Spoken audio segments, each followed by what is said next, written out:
A paz do Senhor, está no ar o programa Fora da Caixa, mais uma vez edição especial, edição de debates.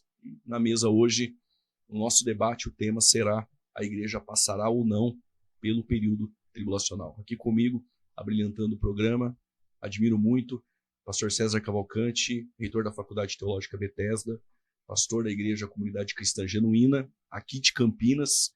Pastor é teólogo, debatedor, enfim, seja bem-vindo, pastor. Obrigado, pastor Juliano. Prazer estarmos juntos. Deus abençoe e que esse programa seja bastante produtivo.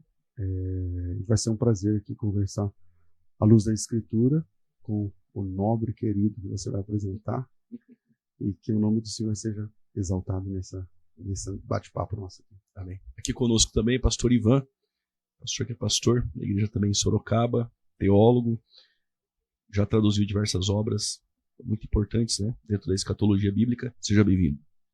Pastor Juliano, é sempre uma alegria podermos retornar a este programa, né? E, em especial, nesta ocasião, estaremos debatendo esse tema que é tão relevante para a igreja, né? A igreja passará ou não pela grande tribulação? Em especial aí com o nosso amigo, pastor César, né? Com quem eu tenho a oportunidade de estar junto pela segunda vez. Verdade. Não sei se você lembra, né? Eu estive uma vez na Musical. Isso, participando de um debate, né? Isso, com um pastor presbiteriano.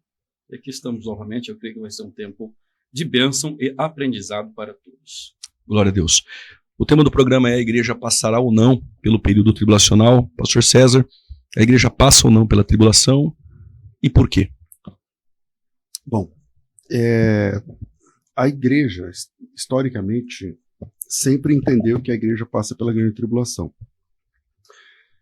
Então, dentro da história da igreja, durante quase 2000 anos, 1800 anos, alguma coisa assim, a igreja nunca foi um problema entender que a igreja passa pela grande tribulação. Mas antes de entrar nessa questão de história, de documentação histórica e tal, a primeira pessoa no Novo Testamento que falou grande tribulação foi Jesus. E quando Jesus disse da grande tribulação, em Mateus 24, não estou conseguindo enxergar direito, tem que posicionar a Bíblia aqui de um jeito, peraí, que vai dar certo. Em Mateus capítulo 24, foi Jesus quem falou a respeito da grande tribulação. E ele disse que haveria uma grande tribulação, que nunca havia no mundo e quem nunca mais haveria, nunca mais haverá, vou colocar assim. E se aqueles dias não fossem abreviados, não carne se salvaria, mas por causa dos eleitos, aqueles dias seriam abreviados, tal. E Jesus, ele coloca esse termo, né, da grande tribulação, no começo de Mateus 24, quando as pessoas perguntam quais sinais haveriam da sua vinda e do fim dos tempos, e ele começa a falar, dá várias dicas, né, para que os irmãos pudessem perceber o que estaria acontecendo, e é ele quem fala da grande tribulação. E ele, 5, 6 versículos depois que ele fala da grande tribulação, ele diz que a volta dele seria logo depois da grande tribulação. Então, se Jesus Cristo disse que vai voltar depois da grande tribulação, eu acho que aí isso já resolve. O resto é a gente agora tentar entender como é que isso aí funciona. Amém. Pastor Ivan, a igreja passará ou não pelo período tribulacional? Bom, eu penso que a igreja não passará pela grande tribulação por diversas razões. Eu quero apresentar aqui rapidamente pelo menos 4 razões ou motivos pelos quais eu creio que a igreja não passará pela grande tribulação. O primeiro que eu anotei aqui tem a ver com o argumento hermenêutico. Quando nós fazemos a interpretação dos livros de gênero profético e os interpretamos de forma literal e consistente, nós vamos perceber que há uma distinção entre igreja e Israel. E essa distinção entre igreja e Israel me leva a entender que Deus tem programas escatológicos distintos para este povo. Então, para resumir o argumento hermenêutico, eu posso dizer que Deus tem um único povo, porque é uma única redenção, uma única base redentora para todo o povo. Entretanto, este povo é composto, né, entre Israel e igreja, e a partir disso nós podemos separar textos, né, que lidam especificamente com o programa escatológico para a igreja e o programa escatológico para Israel. O segundo motivo pelo qual eu creio que a igreja não passará pela grande tribulação é porque eu penso que o supersessionismo é uma teoria antibíblica. O que é o supersessionismo? É a teoria que afirma que a igreja substituiu Israel definitivamente. E o supersessionismo ele tem os seus vestígios já logo no início da história da igreja, né? Os primeiros pais já tiveram uma tendência supersessionista, isto é, de substituir o Israel pela igreja. Nesse sentido, então, as promessas que dizem respeito a Israel são transferidas para a igreja, são espiritualizadas e transferidas para a igreja. Dessa forma, nasceu, por exemplo, o amilenismo, logo depois ali, né, principalmente do Concílio de Nicéia, especificamente a partir de Ticônio, de Ambrósio, São Jerônimo e Agostinho, porque o amilenismo, que é a proposta que nega a literalidade de um milênio, ele trabalha justamente em cima dessa proposta. Deus não tem um programa futuro para a nação de Israel, porque hoje a igreja, pelos supersessionistas, que naturalmente são aliancistas, a igreja hoje é o Israel de Deus. Entretanto, quando nós entendemos que Deus ainda tem um programa futuro para Israel, especificamente em relação ao milênio, nós percebemos que, ainda que hoje Israel e igreja façam parte do corpo de Cristo, onde não há separação, todavia, no futuro, haverá essas distinções como sempre houve no Antigo Testamento. Ainda mais quando fazemos uma análise em Romanos, capítulo 11, ali, considerando a oliveira e o tempo, né, ou a plenitude dos gentios, quando esta encerrar, voltará à plenitude de Israel, que é o momento que Deus vai tratar novamente com este povo, etnicamente e nacionalmente. O terceiro ponto, a igreja tem a promessa da isenção do período tribulacional. Nós temos diversos textos, né, como Tessalonicenses 1:10, Apocalipse capítulo 3, versículo 10, dentre outros, onde há uma promessa para a igreja de que esta não passará pela grande tribulação. E por último, como diz respeito especificamente ao nosso tema, né? Inclusive eu espero que o debate fique bem nesse tópico, que tem total relação com o debate deste dia, é que a grande tribulação tem relações primárias com Israel. Todos os textos que nós vamos analisar que descrevem o período tribulacional, seja Mateus 24, o Apocalipse do capítulo 6 ao 18, e os textos do Antigo Testamento, que são diversos, onde a grande tribulação é denominada de o dia do Senhor ou a angústia. Sempre o povo que primariamente está relacionado a este futuro período é a nação de Israel e não a igreja. Então, à guisa de introdução, essas são as 4 razões básicas pelas quais eu creio que a igreja não passará pela grande tribulação. Amém. O pastor César ele pontuou 4 razões. O senhor tem um tempo maior para discorrer. Escolheu, acredito que não vai dar para ser as 4 agora, mas dá para o senhor escolher algum ponto aí. Bom, vamos lá. Primeiro, não existe nenhuma promessa que a igreja não atravessará a grande tribulação. Isso é puramente interpretativo. Não há uma... o que há na Bíblia é o chamamento de Jesus para a igreja, para o martírio. Jesus nos convidou para o martírio desde sempre. Quando ele nos chama para sermos suas testemunhas, esse chamado é para o martírio, já que vocês sabem que etimologicamente a palavra testemunha é mártir, né?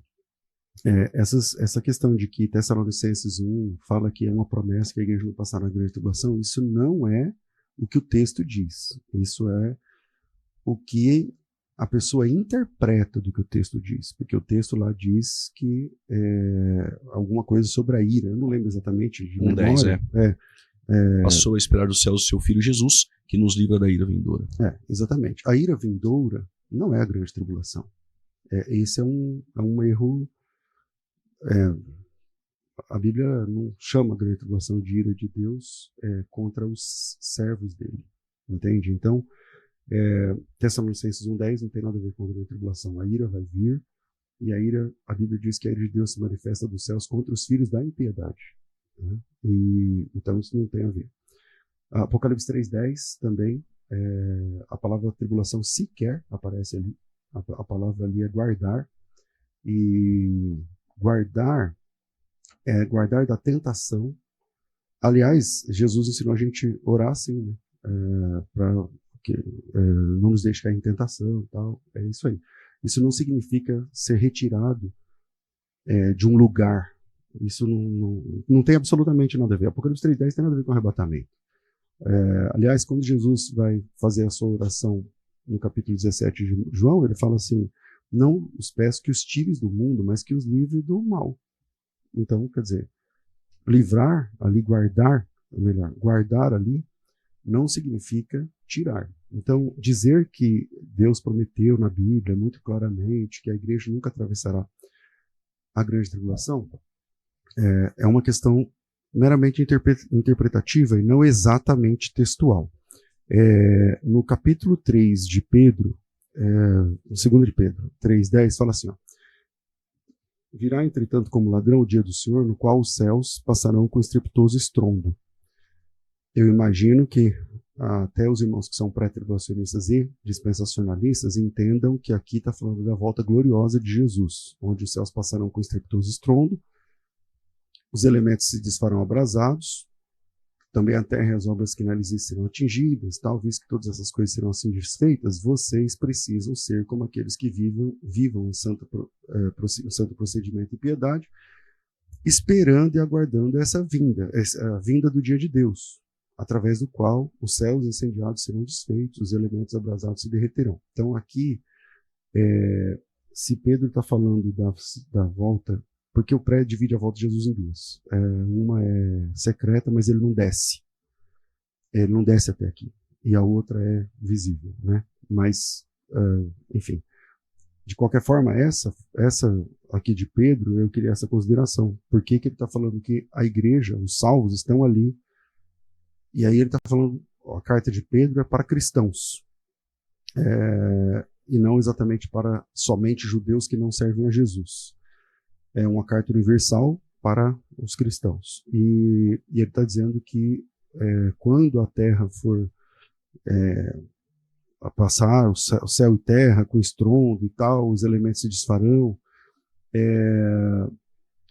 os irmãos precisam estar esperando esse dia, vivendo em santo procedimento e piedade. Então, o que de fato a Bíblia diz não é que a igreja tem promessas de que não vai atravessar a grande tribulação. A igreja passa por tribulação desde o seu início. Desde o seu início. O nosso Salvador morreu assassinado. Os apóstolos morreram assassinados. A história da igreja é ser perseguida. O que esperar de um mundo que odeia o nosso Salvador? Perseguição, que é o que a igreja enfrenta o tempo todo. O que vai acontecer nos últimos dias é um acentuamento global dessa perseguição. Vai virar institucionalizada o ódio contra cristãos, que é o que Jesus Cristo diz no capítulo 24. Ele fala que os discípulos serão perseguidos por causa do nome de Jesus. O judeu não é perseguido por causa do nome de Jesus. Quando é que um judeu é perseguido por causa do nome de Jesus? Eu nunca vi. E se ele é perseguido por causa do nome de Jesus, então é a igreja, né? Porque aí então, se ele tem o nome de Jesus, se ele crê que Jesus é Salvador, é Deus, é o Senhor, então é nosso irmão, seja como for. Então, se é nosso irmão, independente se ele nasceu em Israel ou não, se tem o sangue de Abraão ou não, aí eu faço o coro que o pastor Ivan diz, porque ele começa dizendo assim, é verdade, tem na Bíblia a teologia de um povo, porque o verdadeiro Israel de Deus não é aquele que é do sangue, não sei o que e tal. Mas ele fala, mas mesmo assim a escatologia reserva um espaço para Israel e tal. E aí, mesmo crendo que é um povo, ele no fim faz uma distinção o tempo todo. Mas Jesus diz em Mateus 24 que a perseguição que aconteceria não era porque eles eram judeus praticantes do judaísmo, mas porque eles seriam perseguidos por causa do nome de Jesus. Então, como explicar Mateus 24 e 2 de Pedro 3? Quero, em primeiro lugar, destacar a questão da ira. Nós temos textos onde é feita a promessa de que a igreja não está destinada à ira. A grande questão não é se a grande tribulação em si é a ira. O que normalmente os pós-tribulacionistas e pré-tribulacionistas discutem, debatem, é qual o período dos 7 anos dizem respeito a esta ira. A perspectiva após, por vezes, coloca como o final da grande tribulação, a batalha do Armagedon, e nesse sentido a promessa é cumprida, a igreja é arrebatada no fim da tribulação e é isenta daquela ira, que é o momento em que Cristo, em seu segundo advento, vai destruir o exército do anticristo. Você está falando da perspectiva Pós, pós. É que no pós nem tem 7 anos. Não existe 7 anos no pós. Depende de qual pós. Se é clássico, se é um pós semiclássico, se é o futurista, né? Mas, enfim. Então, assim, nós temos um texto em Apocalipse que é muito importante para essa discussão, se a ira diz respeito a todo o período ou apenas parte do período, o que é essa ira, que em Tessalonicenses foi prometido um livramento para a igreja.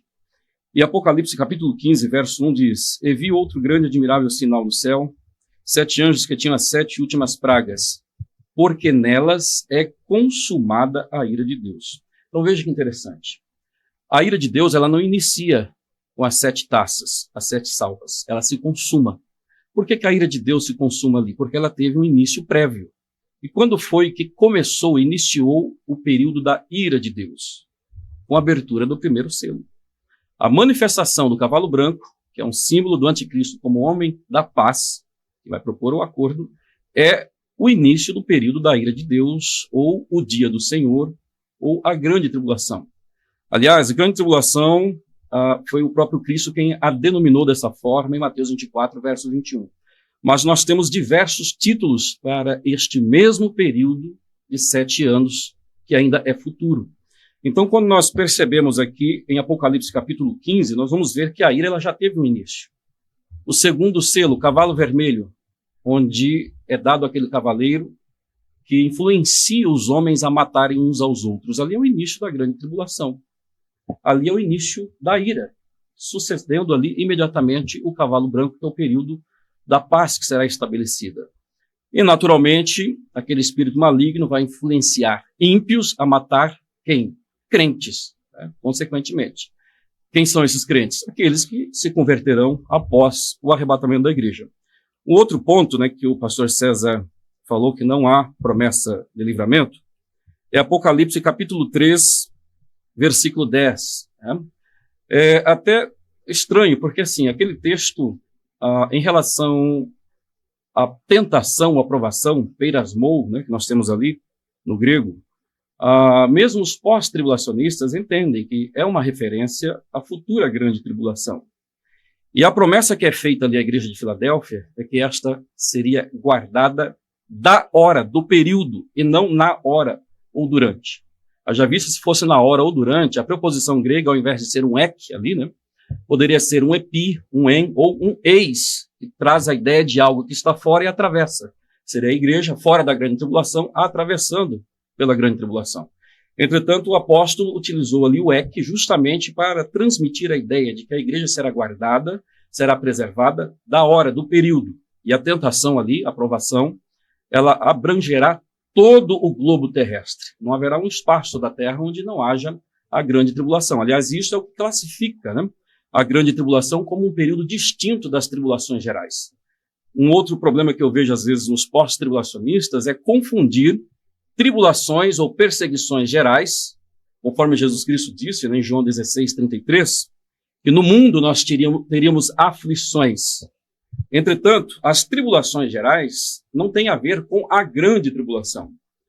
Os textos que lidam com a grande tribulação, seja com o termo aflição, tribulação, como Mateus 24, verso 21, ou os textos que falam sobre o dia do Senhor, sempre vão classificar esse período de tempo como um período de sofrimento singular, como nunca houve antes, tampouco haverá depois. Então não podemos confundir tribulações gerais com a futura grande tribulação. E considerando que será global, o único meio da igreja ser guardada deste período é ela sendo retirada do globo terrestre. O único meio disso acontecer é através do arrebatamento da igreja.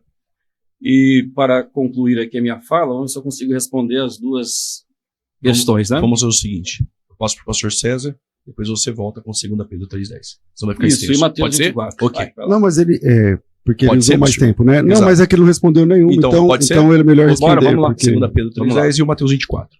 2 Pedro, capítulo 3, versículo 10. A questão toda ali gira em torno do questionamento feito pelos incrédulos. Os incrédulos estão questionando acerca da vinda do Senhor. Obviamente que esses incrédulos nada sabiam sobre uma vinda nos ares para o arrebatamento da igreja ou uma vinda no fim da tribulação para estabelecer o reino. Então Pedro vai fazer um paralelo, né, entre o que acontece após a segunda vinda e o que aconteceu no mundo antigo, quando o mundo foi julgado pelo dilúvio, né, onde os ímpios foram ali então exterminados. E Pedro vai dizer que vai vir um tempo, que é o dia do Senhor, né, e na sequência ele fala sobre o dia de Deus, onde Deus, na verdade, vai julgar este planeta e haverá uma destruição. Entretanto, o ponto principal em 2 Pedro, capítulo 3, é que Pedro não está tratando sobre vinda de Cristo para o arrebatamento, seja ele pré e tampouco pós-tribulacional. Pedro está tratando ali da vinda de Cristo para trazer juízo. Obviamente que essa vinda de Cristo para trazer juízo sobre a terra, ela se encaixa na vinda no fim da tribulação, né? Entretanto, o que Pedro vai destacar ali não é nem o que ocorre após a segunda vinda, isto é, a batalha do Armagedon. É algo que vai ocorrer, na verdade, no fim do milênio. Porque o dia de Deus tratado ali por Pedro é uma referência não aos eventos que ocorrem no momento da segunda vinda, mas sim ao grande evento que ocorrerá no fim do reino milenar, quando a terra será destruída. Resumindo, então Pedro diz, esses que estão zombando e aguardando e falando sobre a vinda de Cristo, que está tardando e que não vai acontecer, o que restará para eles é juízo, é a destruição. Ao passo que, na sequência, Pedro vai dizer que nós aguardamos o quê? Novos céus e nova terra. Olha aí, mais uma vez, o novo céu e a nova terra não vai ser estabelecido no momento da segunda vinda. O novo céu e a nova terra só será estabelecido após o milênio também. E em relação a Mateus, capítulo 24, né, que o pastor César perguntou, qual que é a questão específica? Então, mas calma aí. O senhor está dizendo que Pedro 3, isso aqui vai acontecer no fim do milênio. Exatamente, perfeitamente. Então, não é a vinda então de peraí, Cristo. não tem o dia da batalha do Armagedon, os ímpios não serão tratados ali, vai ficar pro milênio. Então Jesus, então Jesus vem uma vez na perspectiva pré, ele vem uma vez para arrebatar a igreja, volta 7 anos depois, vocês por alguma razão têm a ideia dos 7 anos, volta 7 anos depois e não faz nada com esses ímpios. E depois começa o milênio, esses ímpios não são tratados. E no final do milênio é que Jesus vai resolver essa questão com esses ímpios? É isso que eu... Vamos lá, vamos pegar o texto aqui. Ó. Porque o texto diz assim, virá entretanto como ladrão o dia do Senhor, no qual os céus passarão com estrepitoso estrondo, os elementos estarão, a terra e as obras que nela existem serão atingidas, e visto que essas coisas deverão ser assim desfeitas, vocês devem estar como os que vivem em santo procedimento, esperando e apressando esse dia. Então Pedro coloca os salvos lá no último dia, esperando esse dia chegar. Então o senhor está dizendo que esses salvos, eles não serão arrebatados? Esses salvos aí, eles vão durar mais de 1000 anos, eles estão aqui, serão perseguidos, serão atribulados, depois Jesus volta, não trata esses salvos, não trata esses ímpios, passa o Armagedon, não trata, passa o milênio, não trata, e no fim do milênio é que trata? Qual que é o texto que prova aqui isso? No texto aqui, Pedro em algum momento dá indício de que está tratando sobre arrebatamento, a vinda de Cristo para arrebatar a igreja. Mas eu não disse nada sobre isso. A minha pergunta foi a seguinte, você não entendeu a minha pergunta. Eu disse assim, olha, Pedro, na segunda carta, no capítulo 3, verso 10, ele fala assim, entretanto virá como ladrão o dia do Senhor, no qual os céus passarão com estrepitoso estrondo. Para nós, pós-tribulacionistas, Jesus volta uma vez só. Então é nessa volta. Para vocês que dividem a volta de Jesus em 2 vezes, ele volta uma vez, sobe, volta 7 anos depois. Essa é a segunda vez que ele volta. E aí, se é a segunda vez que ele volta, a pergunta é, como é que como é que os irmãos são aconselhados por Pedro de ficar ali esperando essa volta, que é no fim da grande tribulação, quando os céus passarão com estrepitoso estrondo? Como é que os salvos estão lá?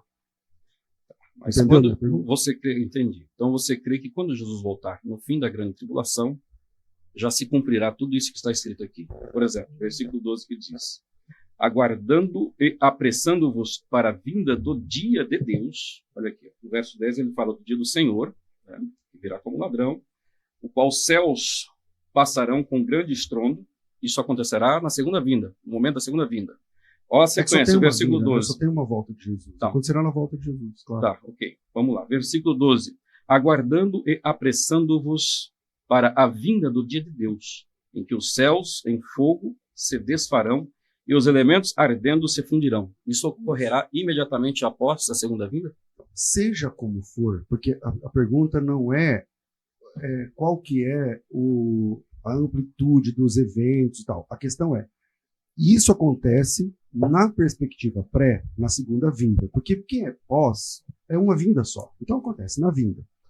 Para você que é pré, acontece na segunda. E a minha pergunta é, se acontece na segunda, por que o Pedro está dizendo assim, inclusive vocês que são crentes, precisam ficar em santo procedimento esperando esse dia chegar? Quem são essas pessoas que devem ficar em santo procedimento? Sim, os crentes, os salvos. Entretanto, Então, eles estão aguardando algo que vai acontecer, não é durante a grande tribulação, e tampouco no momento da segunda vinda. Eles estão esperando Jesus. O que vai acontecer é o tratar de Deus com esses ímpios que zombam acerca da demora da vinda de Cristo, mas esse tratamento de Deus aqui não ocorre no momento da segunda vinda. Ele ocorre depois do reino milenar. Tá, mas esses irmãos... Ok, concordo, mas esses irmãos são crentes e salvos, conforme o senhor falou. Sim. Tá bom, então eles atravessam a grande tribulação. Não, aqui não está dizendo que eles atravessam a grande tribulação. Mas se essa vinda é no fim da grande tribulação e os crentes estão lá, como que eles não estarão lá, então? A questão é que os crentes, eles contemplarão o tratamento que Deus dará a esses ímpios quando ocorrer a destruição do planeta Terra. Agora, aí o senhor está interpretando a mais, né? O texto não diz nada disso. O texto diz assim, ó, visto que todas essas coisas terminam assim, isso é o versículo 11, dá uma olhadinha aí. Visto que todas essas coisas vão de ser assim desfeitas, vocês precisam ser como aqueles que vivem em santo procedimento e piedade, esperando esse dia. Então não é que os salvos irão assistir isso aí. Não. Pedro coloca os salvos lá dentro. Se o senhor disse, e não tem outro jeito aqui também, porque é a segunda volta de Jesus mesmo. Até para quem divide a vinda de Jesus em 2, 3 etapas, não tem problema. Essa aqui é a última, porque os céus passarão, no estrepitoso estrondo, os elementos derreterão, arderão, não sei o que lá. Só que Pedro coloca a igreja, os salvos, os santos, como queiram, ali dentro, esperando esse dia. Se o senhor colocar isso para acontecer no final do milênio, é uma questão que eu nunca vi um pré falar isso, que é depois do milênio, conforme o senhor disse. Só encerrando. Se o senhor coloca no fim do milênio, piorou, porque aí, acho que nenhum pré também defende, mas tá tudo bem, pode ser uma visão pessoal. Mas se o senhor entende que eles são salvos, conforme o senhor já entendeu, então eles atravessam a grande tribulação. Bom, só para encerrar, para nós não ficarmos andando em círculos aqui, assim, o que Pedro, na verdade, está tratando não é especificamente sobre o que acontece no momento da segunda vinda. Verdade. Certo? Porque senão, como eu estou dizendo desde o início, nós vamos ter que admitir o que é a perspectiva amilenista. Eu creio que o pastor não é um amilenista. É que eu não estou vendo amilenismo nenhum aqui. Não, mas esse é um dos textos que os amilenistas gostam. Por quê? Para o amilenista, Jesus volta no fim da tribulação, já há a destruição da terra e o estabelecimento do novo céu e da nova terra. É que para quem está em casa entender melhor, vamos lá. Ó, virá entretanto como um ladrão o dia do Senhor. A pergunta é, o dia do Senhor que vem como um ladrão, o pré-tribulacionismo, o que é aqui esse dia do Senhor que vem como um ladrão? Nesse contexto, o dia do Senhor não é uma referência aos 7 anos da grande tribulação, porque tem textos... É uma referência ao quê? Não é uma referência ao segundo advento, mas é uma referência à destruição da terra no fim do reino milenar. Ok, aí vem depois. Visto que todas essas coisas hão de acontecer e assim ser desfeitas. O quê? O dia do Senhor. Deveis ser tais como os que vivem em santo procedimento e piedade, esperando e apressando-se a vinda do dia de Deus. O dia de Deus não é o dia do Senhor? Acho que vai ficar mais claro para quem está assistindo. Eu acredito que a ideia está sendo essa. O que a gente tem que entender é que o dia do Senhor não diz respeito a um único período de tempo. O dia do Senhor, dependendo do contexto, é uma referência aos 7 anos da tribulação. O grande e terrível dia do Senhor é o momento do segundo advento. O dia do Senhor, nós temos textos em Zacarias capítulo 14 que apresenta o período do reino milenar. E nós temos esse texto aqui, onde o dia do Senhor é apresentado como o momento da destruição da terra. E é sobre isso que Pedro está tratando e ligando e usando o termo, né, na verdade, o dia do Senhor, para se referir a este período. Pedro e nenhuma dessas analogias do Senhor, nenhuma delas que vocês colocaram, tem a ver com um momento anterior à grande tribulação. Isso tem que ser posto, tudo bem? Porque dia do Senhor, o Senhor deu aí 3 tipos de... mas eu não falei antes da grande tribulação. Exatamente. Não, então, ok. Aqui estamos alinhados. Independente, porque dia do Senhor para mim é o dia. Mas vocês entenderam a pergunta. A pergunta é o seguinte, ó. Por que é que Pedro coloca os salvos esperando? Se isso aqui é no fim da grande tribulação, conforme todo mundo aqui já entendeu, e está na Bíblia com clareza, e aqui Pedro fala assim, vocês, falando para os salvos, devem ficar lá esperando esse dia em santo procedimento, por que é que os salvos estão lá dentro? Mas aqui não descreve os salvos no período tribulacional. Né? Aqui descreve Vamos o ler período, de novo o versículo 11. descreve o período da destruição da terra. Que é no fim da grande tribulação. Não. Não. A terra vai ser destruída no fim da tribulação? Não, calma aí. Até agora há pouco, o senhor tinha entendido que isso aqui é no fim da grande tribulação. Até poucos minutos atrás. Agora o senhor não vai entender. Tá tudo bem. A questão é assim. A Bíblia, ela tem que ter a voz. E não a nossa. Tipo assim, quando eu entender que a Bíblia vai desfazer a minha teologia, eu tenho que apagar a minha teologia e ficar com a Bíblia.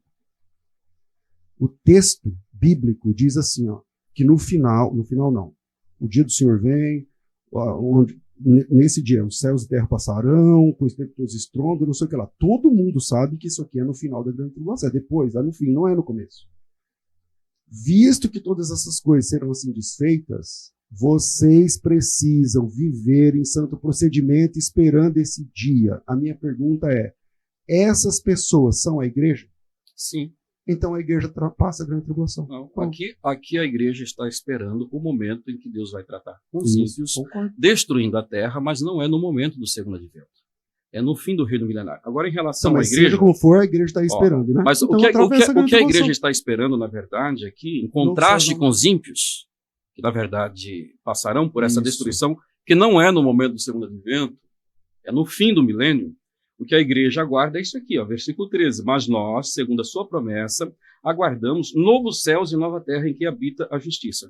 Então, o ponto central que eu destaco aqui, que eu disse inicialmente e mantenho, é que esse texto não está tratando sobre a vinda de Cristo, seja para arrebatar a igreja antes da tribulação e tampouco depois da tribulação. Ele está apresentando o dia do Senhor como uma referência à destruição da terra no fim do milênio e, resumindo, para os ímpios o que resta é a destruição. É isso que Pedro está dizendo. Ao passo que para nós... Né? Oi? Mas a igreja está lá esperando. Não, nós aguardamos esse momento. Não, a igreja, não é que a igreja está aguardando como espectadora, com todo respeito. Senão, não precisa ficar lá em santo procedimento e piedade. Senão, é só falar assim, ó, se vocês fiquem tranquilos que vocês já estão arrebatados, já está garantido. Pedro não disse isso. Pedro falou assim, ó, e nessa hora, vocês precisam ficar em santo procedimento e piedade, esperando este dia, que é o que Jesus Cristo diz lá em Mateus capítulo 24.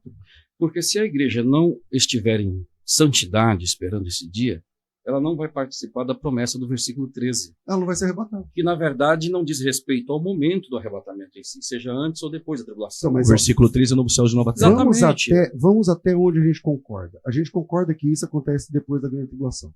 Sim, mas não imediatamente. É depois do reino milenar. Bom, é assim, eu nunca ouvi alguém dizendo que Jesus vai voltar aqui com todos esses eventos aqui depois do milênio. Deixa eu fazer uma pergunta. Essa é a primeira vez. Mas aqui, eu falei assim, vamos até onde a gente concorda. Concordamos que é depois da grande tribulação. Se é depois da grande tribulação, por que é que os crentes precisam ficar em santo procedimento e piedade esperando esse dia, pastor? Porque senão não participarão da promessa de novo céu e nova terra. Então eles atravessarão a grande tribulação, certo? Não, o texto não está dizendo isso. Mas isso aqui não é depois da grande tribulação? Aqui nem vamos de novo. Isso aqui é depois da grande tribulação? Aqui nem está tratando sobre grande tribulação. Tá bom, mas isso aqui acontece antes ou depois da grande tribulação? Isso aqui acontece depois do milênio. Tem os crentes aqui esperando santo procedimento e piedade? Tá, mas os crentes para os quais Pedro escreveu, Que tem que enfim, ficar já aguardando foram. esse dia. Entendeu? Esse dia não vai acontecer no momento do Então, arrebatamento. os crentes nem em da segunda santo vinda. procedimento e piedade que Pedro mandou ficar esperando esse dia. Quem são? A igreja. Então, tá bom. A igreja. Mas o que vai acontecer aqui é a destruição da terra. Esse aí, Você não é pré-milenista? É que assim, pastor, o assunto, Eu tô aqui não perguntando- é, o assunto aqui não é milênio. Quem me conhece sabe que eu não me defino muito Sim. pelos nomes, pelas nomenclaturas. E isso não estou falando isso para querer me exibir, não. O Juliano me conhece há 200 anos, ele sabe disso. Então eu não me defino assim. É Certo. pré não sei o quê, porque eu... Tal. A questão é o seguinte, Pedro disse que no final, quando a terra terminar, quando tudo acabar, Jesus aqui, os elementos se desfazendo, a terra e suas obras, vocês, cristãos, precisam ficar em santo procedimento esperando esse dia, que é o dia da vinda de Deus, através do qual os céus serão incendiados e Pois é. desfeitos. Se o senhor concorda que isso é no final da grande tribulação, e esse povo é a igreja, o senhor concordou com os dois. Sim. Então significa que a igreja atravessa a grande Eu tribulação. eu concordo que este evento ocorrerá no fim do milênio. Consequentemente, é depois da segunda vinda da tribulação? Claro. Então a igreja Ah, atravessa tudo isso aí. É no fim do milênio, e o dia do Senhor aqui não é uma referência à grande tribulação, nem ao segundo advento. Está no texto. O dia do Senhor e o dia de Deus é o momento em que a terra vai ser destruída. Então, assim, a não ser que eu seja um amilenista, Essa terra vai ser destruída quando? Para o pastor. Bom, quando Jesus Cristo voltar, Na segunda vinda, ok. é que, É que pro que senhor, assim- pro senhor é pós tem essa segunda vinda, é que ok. assim, ó, Após a tribulação. é que assim, ó, a vinda de Jesus dividida em duas etapas não é um texto bíblico, é uma compreensão. Nenhum pré-tribulacionista vai apresentar um texto que Jesus volta em duas etapas. A menos que vocês apresentem esse texto hoje. Então, pode apresentar. Tem esse texto? que Jesus volta em duas etapas, Isso. mas como assim em duas etapas? Você não defende isso? Não, eu não defendo isso. Então tá bom. O que eu Então- defendo... ó, Então o senhor não é pré-tribulacionista. não, eu Porque o sou... pré-tribulacionismo defende a volta de Jesus em duas etapas, onde na primeira é um arrebatamento secreto, e na segunda, e eles falam que é uma vinda, É que, e na segunda é que o senhor, uma o senhor volta gloriosa. no programa já teve diversos prés que defendem em duas fases, né? Duas etapas, duas fases. Isso, dos O Ivan, personagens ele do não, clássico. o Ivan não usa a nomenclatura duas fases. Mas, pastor, Mas independe de duas fases. Vamos lá, Jesus volta uma única vez? Jesus veio uma única vez na encarnação e virá Não, volta, tô falando. Ele volta uma futuro, única futuro. vez? A terra, sim, uma única vez. Uma única vez. Sim, pra ele terra, não sim. descerá antes. Agora, o arrebatamento da igreja se dará nos ares. Mas É no um arrebatamento evento... Jesus descerá? Oi? No arrebatamento Jesus descerá? Não, no arrebatamento da igreja, não. O que o senhor faz com Tessalonicenses 4,16? O Ah, mesmo mas- Senhor descerá dos céus. Mas Tessalonicenses está descrevendo a vinda de Cristo nos ares para arrebatar a Mas o senhor igreja. disse que no arrebatamento ele não descerá. O senhor Ah, acabou mas- de falar, no arrebatamento ele não descerá. Eu perguntei. Não, mas não mesmo. Mas Ali ele vem nos ares e arrebata a igreja para Tá. os céus. Casa Tessalonicenses do Pai. 4,16 diz assim, ó, o mesmo Senhor descerá do céu. O que o senhor faz? Se o senhor disse que ele não descerá? Tá, mas o texto diz até onde ele descerá. Não, o texto diz que ele descerá do céu. E diz que a igreja, Mas, quando ele descer do céu, que a igreja encontrará com ele nas nuvens. tá, mas ali diz que naquele momento ele desce até a terra. A Bíblia diz que ele descerá. Sim. O texto diz assim, ó, porque o mesmo Senhor descerá do céu, com alarido, com voz de arcanjo, ao som da trombeta de Deus. E os que morreram em Cristo serão ressuscitados. E nós, os que ficarmos vivos, seremos seremos arrebatados, arrebatados encontraremos com eles. juntamente com eles nas nuvens, para o encontro do Senhor nos ares, e assim estaremos para sempre com o Senhor. O texto começa dizendo que Jesus descerá e que a igreja encontrará Jesus nos ares. É o que a Bíblia diz. Encontrará nos ares e já voltará imediatamente para a terra. Bom, Está O escrito res- isso lá? é que assim, nós não chegamos a esse momento. Aqui o Senhor disse que ele não descerá, pastor. E o texto diz que ele descerá no arrebatamento. Mas ali não diz que ele descerá para a terra. Bom, Aquela é a vinda nos Então- ares para arrebatar a igreja, porque, na nossa perspectiva, a vinda de Cristo nos ares para arrebatar a igreja, conforme Tessalonicenses 4, 16, 17 vai tratar, está em harmonia com João capítulo 14, onde Cristo virá para levar os seus para a casa do Pai, e não para retornar à terra imediatamente. Os textos que lidam com a vinda de Cristo para a terra, a fim de estabelecer o reino milenar, São textos que nós encontramos em Apocalipse 19, a partir do versículo 11. Mateus, capítulo 24, descreve a vinda de Cristo no fim da tribulação. E é muito interessante que nenhum desses textos, seja Mateus 24 ou Apocalipse 19, que de fato, aí sim nós concordamos, descrevem a vinda de Cristo no fim da tribulação, entretanto, não é para arrebatar a igreja. Os textos que lidam com a vinda no fim da tribulação, todos apresentam Cristo vindo para a terra a fim de estabelecer o reino milenar, e nenhum desses textos apresentam ressurreição e tampouco o arrebatamento da igreja. Isto é, a partir de Apocalipse, capítulo 19, versículo 11, há menção da parousia, mas há um silêncio em relação à ressurreição dos santos e o arrebatamento. Da igual forma, Mateus 24 e todos os outros textos do Antigo Testamento, principalmente que lidam com a vinda de Cristo no fim da 70ª semana, a vinda de Cristo no fim do dia do Senhor, que é o período tribulacional, todos esses textos têm uma característica em comum. É Jesus vindo para estabelecer o reino e nenhum deles fazem menção à igreja sendo arrebatada. Bom, eu tinha perguntado se o senhor também acredita que Jesus volta 2 vezes como tudo para a tribulação. Não. Tribulação, o senhor disse que não. Mas Tessalonicenses 4,16 fala que ele descerá. Assim, e se o senhor disse que essa não é a primeira, não é a vez onde ele vai julgar as nações, nem nada, e se vai ter outra volta, então, na verdade, o senhor crê que ele vai vir 2 vezes também. Porque, a terra não. Então, dá uma lida. Tessalonicenses 4,16, estuda esse texto com atenção. Ali a Bíblia diz que ele descerá. Tá, mas não diz que é para a terra, não tem terra no texto. É diferente dos textos como... Ele vai descer aonde, pastor? Não, ele vem nos ares, ali o encontra nos ares. Ali não descreve a descida de Cristo para a terra. A Bíblia não diz que Jesus descerá até os ares. A Bíblia diz que o mesmo Senhor descerá do céu. A palavra nuvens e ares apenas mostram o momento em que a igreja encontra com Cristo. É só lendo o texto. Você percebe isso sem forçar o texto. Sim, eu concordo. Em Mateus, o encontro 24, nos ares sem problema. Ok. Em Mateus capítulo 24, do verso 29, Jesus diz assim: logo depois da tribulação daqueles dias, o sol escurecerá, a lua não dará a sua claridade, ou seja, parece que combina com aquele texto que a gente trabalhou bastante aqui de Pedro, que os elementos passam e tal.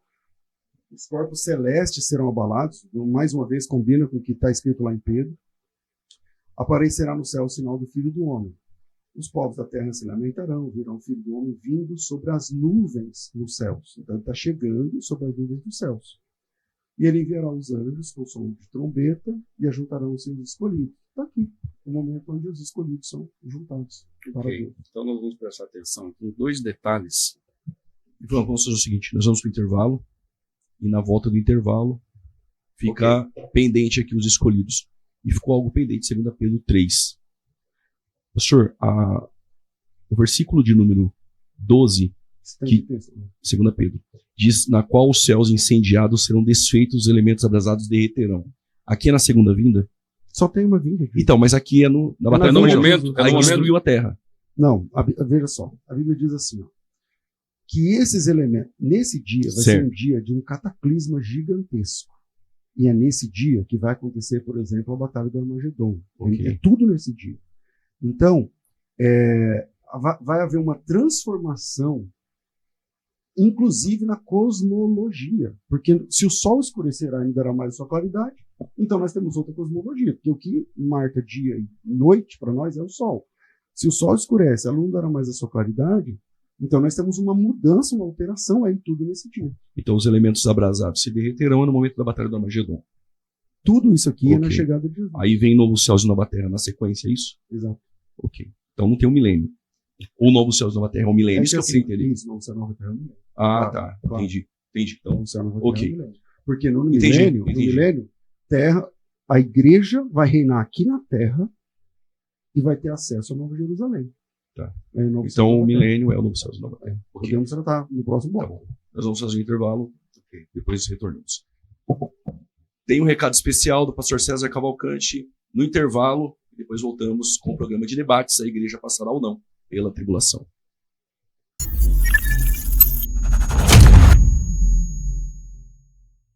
Se você quer aprender hebraico bíblico, eu tenho um convite muito especial para te fazer. Entre os dias 10 e 14 de março, agora de 2025, vai acontecer a imersão Hebraico Fácil.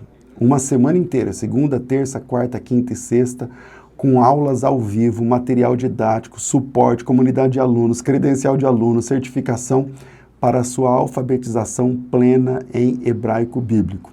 O valor dessa imersão é R$300, mas essa é a primeira turma, então cai para R$40. Então presta atenção, você investe apenas R$40, já entra na turma do curso agora, o link está aqui na descrição do vídeo, e é só aguardar o dia 10 de março. Você precisa de um caderno tamanho grande, uma caneta e a sua Bíblia em português. Muita gente tenta aprender hebraico e não funciona por conta da metodologia. As pessoas querem que você decore regras e tal.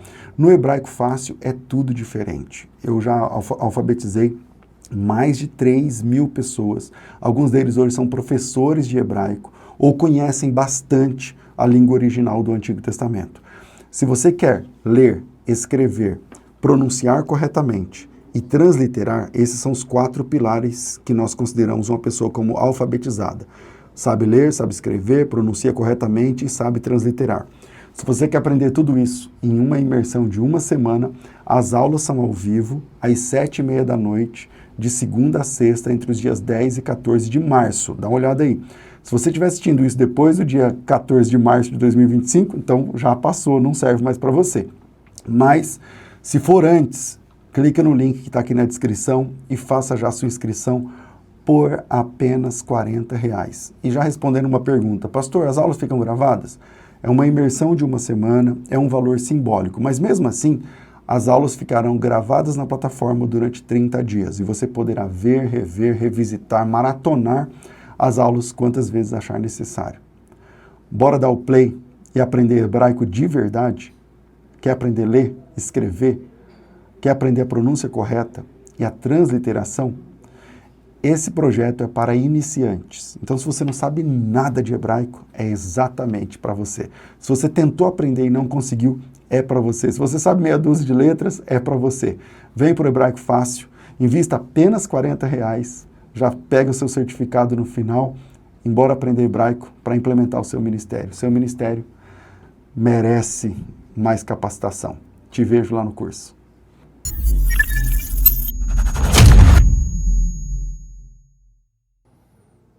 Olá, paz do Senhor, aqui é o pastor Juliano Fraga. Você que está acompanhando o nosso programa Fora da Caixa, tem uma notícia muito especial. Está em minhas mãos este lançamento que é o Epítome do Pregador Pentecostal. É uma ferramenta a todos aqueles que foram chamados para propagar o Evangelho. Jesus disse, ide por todo mundo, pregai o Evangelho a toda criatura. Você faz parte deste grupo que tem essa chamada para propagar o Evangelho com excelência. Este livro está trazendo para você condições necessárias para exercer o seu ministério com excelência. Está aqui em minhas mãos o índice do Epítome do Pregador Pentecostal. Neste livro, eu estou discorrendo os seguintes assuntos: a importância da pregação, o pregador e seu papel apologético, o pregador tem que ter a mensagem, o perfil do pregador, a disciplina basilar do pregador, homilética, exegese, uma análise profunda dentro da exegese e da interpretação bíblica. O pregador e o texto bíblico, como extrair do texto o sermão, tipos de sermão, o desenvolvimento do esboço.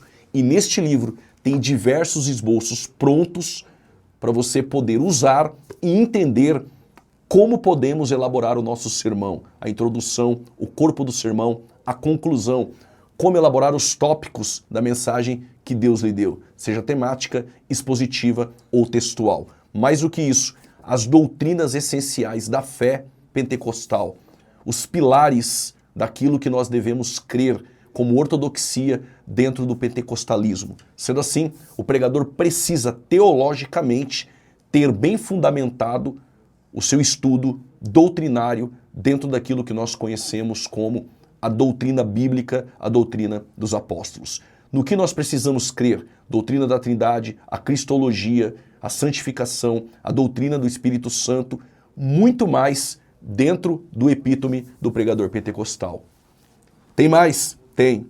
O rastro do fogo, o movimento pentecostal, que começa em Atos 2, percorre pelo pietismo, na rua Azusa, chegando em Belém do Pará. É isso mesmo. O pregador pentecostal ele precisa conhecer essa história. Tudo isso dentro deste livro, que tenho certeza que é uma ferramenta para você que esmera a sublime área da pregação. Qual o valor? Link na descrição desse vídeo. O frete é por minha conta, 50% de desconto para você que acompanha o programa Fora da Caixa. Deus abençoe. Voltamos para o programa.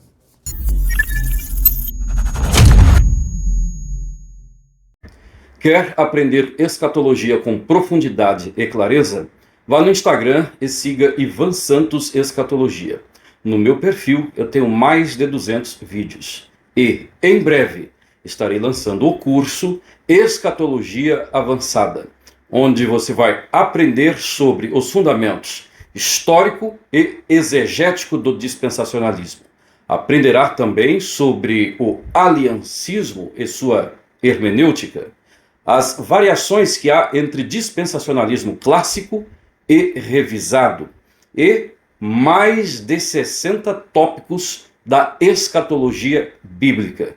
Siga-me no Instagram para que você venha participar do lançamento do nosso curso e obter um desconto especial.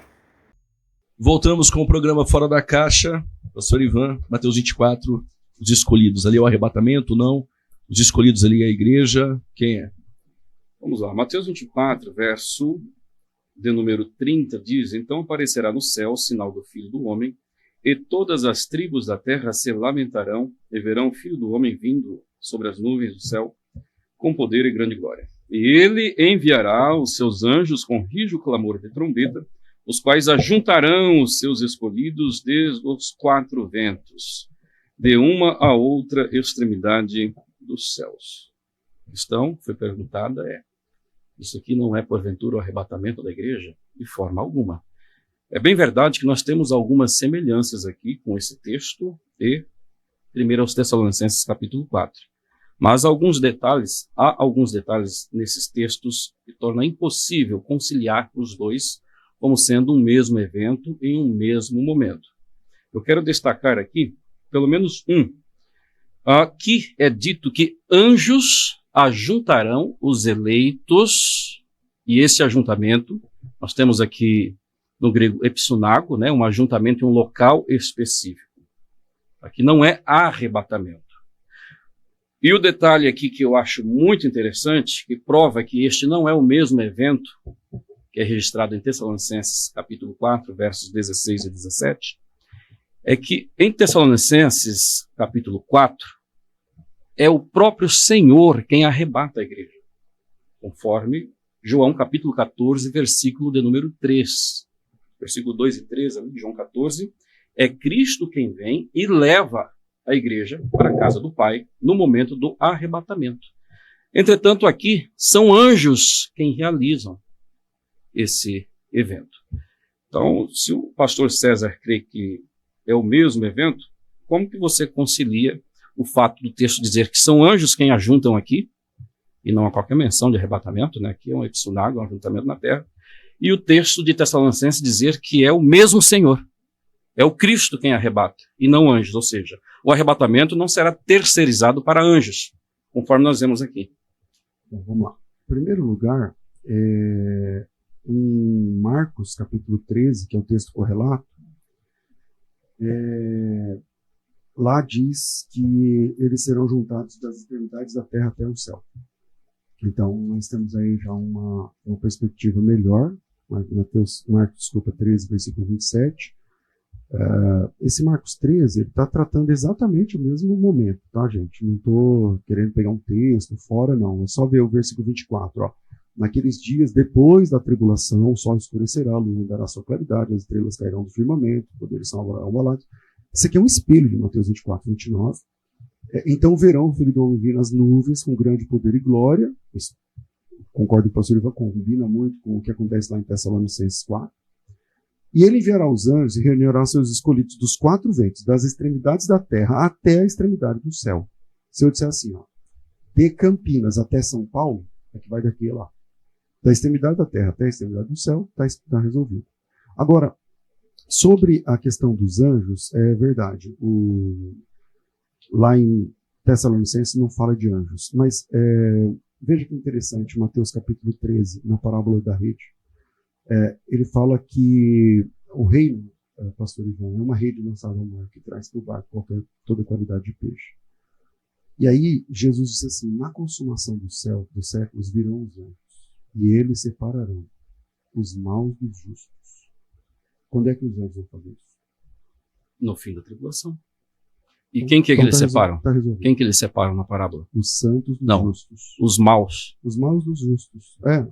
O texto diz assim, ó. Assim será na consumação do século. Sairão os anjos e separarão os maus dos justos. Aí a minha pergunta é, quando é que os anjos vão fazer isso? Aí você disse, no fim da tribulação, com certeza. Eu concordo. Então, fechou. Então, acontece exatamente no final da grande tribulação. Exatamente, eu concordo.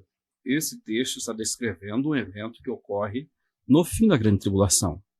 Entretanto, esse texto não faz menção nenhuma a um arrebatamento. Em primeiro lugar, diferente de Mateus capítulo 24, verso 31, onde os anjos ajuntam os eleitos, os salvos, aqui quem é ajuntado, quem é separado, são os maus, são os ímpios.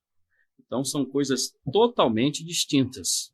Ora, se nem mesmo Mateus 24, 31 faz menção ao rapto, muito menos esse texto aqui, que é uma sequência de parábolas que descreve o segundo advento de Cristo, onde os ímpios serão retirados, né?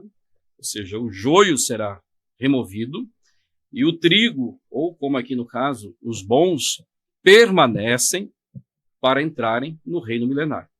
Mas a questão interessante, e dentro do texto de Mateus 24, ali são anjos quem ajuntam os eleitos. Em Tessalonicenses 4, é o próprio Senhor quem arrebata a igreja, assim como João capítulo 14. Afinal de contas, né? Se é o mesmo evento, na sua perspectiva, quem arrebata a igreja, afinal de contas, é Jesus ou são os anjos? Bom, vamos lá. Quando o senhor fala do arrebatamento, o senhor diz assim, olha, lá em Mateus 24 a palavra rapto não aparece. Em João 14 aparece? Não. Tá. Mas o senhor usa como sendo arrebatamento. Sim, Jesus leva os seus para a casa do Pai. Então, isso são 2 pesos e 2 medidas. Quando eu trabalho um texto, eu falo, mas lá não aparece a palavra, mas o senhor coloca o arrebatamento onde não tem a palavra. Então isso é uma incongruência. Tem que tomar uma escolha.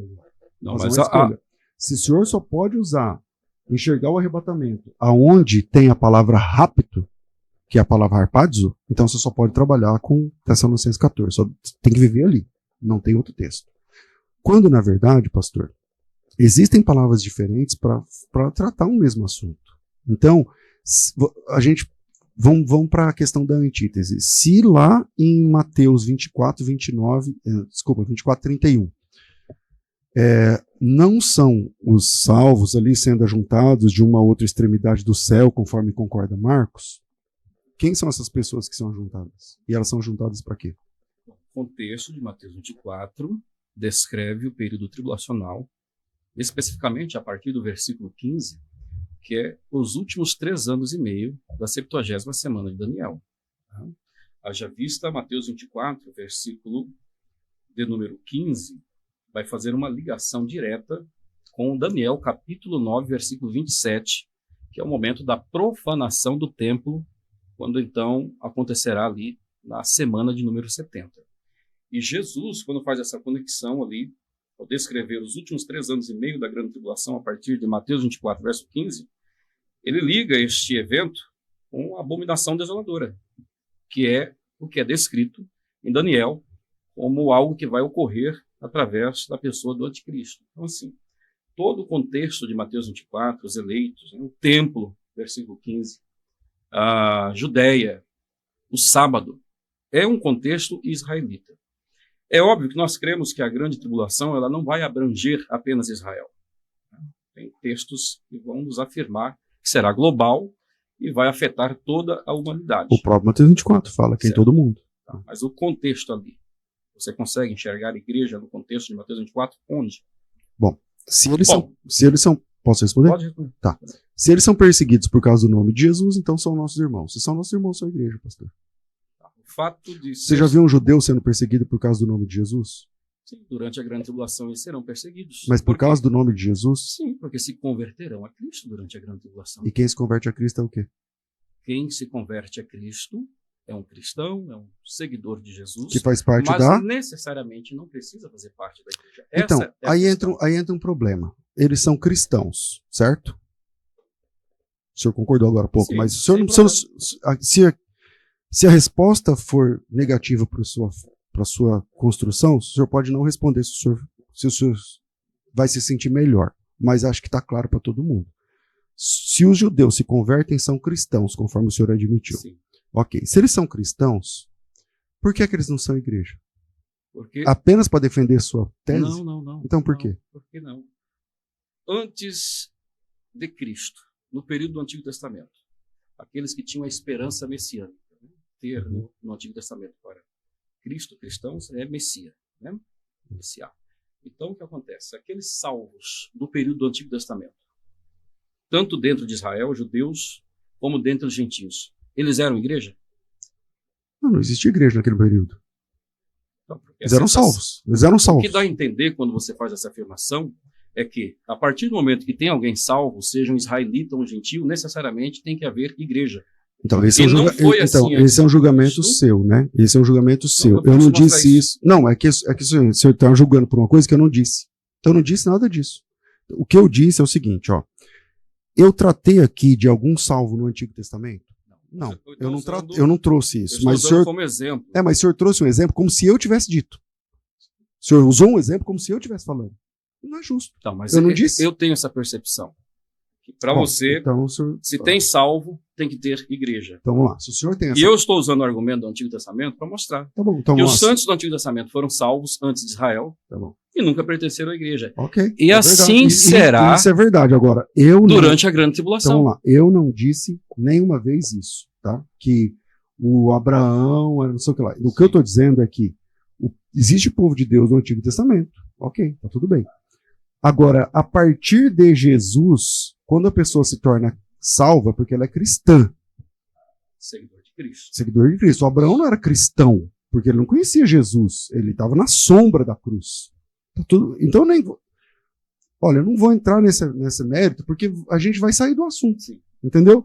A pergunta é, se essas pessoas aqui na grande tribulação são convertidas a Jesus, conforme o senhor concorda, por que é que eles não são igreja?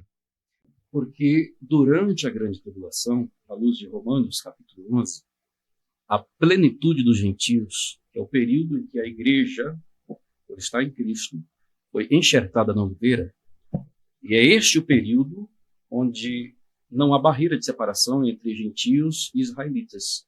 São todos um só corpo em Cristo. Agora, olha que interessante. O exemplo que eu usei do Antigo Testamento... Eu não entendi essa resposta. Vamos lá, vamos concluir para ver se você entende. O exemplo que eu usei do Antigo Testamento é para dizer que aqueles povos foram salvos e não pertenceram ao corpo de Cristo. Hoje, sob a dispensação da graça, antes do arrebatamento da igreja, todos que são salvos, sejam israelitas ou gentios, pertencem ao corpo de Cristo e, naturalmente, à igreja. Agora, Romanos, capítulo 11, olha o que nós temos aqui. Né? Paulo ele vai tratar sobre o período em que Israel foi cortado da oliveira e os gentios foram enxertados. E não somente os gentios, um remanescente eleito dentro de Israel, que são os israelitas que acreditaram em Cristo no período de Paulo, foram enxertados na oliveira. Eles são igreja, né? E hoje é a igreja. Então esses israelitas convertidos são igreja, né? Hoje sim. Não, hoje não, eles se converteram há 2000 anos atrás, pastor. Naquela época eles eram igreja. Naquela certo? época, hoje, sim. Então, são igreja. Por que é que o senhor não entende que quando um judeu se converte, ele faz parte da igreja? Se a Bíblia trata assim.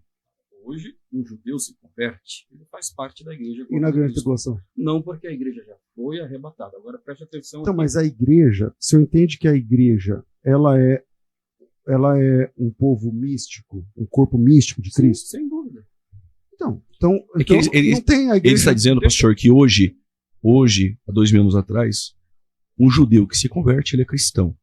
Ele precisa concluir que, após o arrebatamento, aí vem a pergunta do senhor, na tribulação, é a igreja ou não quando se converte? Aí precisa concluir. Então vamos lá, para as pessoas entenderem, para mim, que sou pós-tribulacionista, a igreja está atravessando a grande tribulação conforme os textos. Okay. A gente está vendo texto após texto, sim, onde tem salvos atravessando a grande tribulação. Mas a pergunta para ele é por que eles não são cristãos igreja? Não, eles não são igreja. A pergunta é o seguinte, tá, eles não são igreja. Se eles não são igreja, eles são o quê? Responde.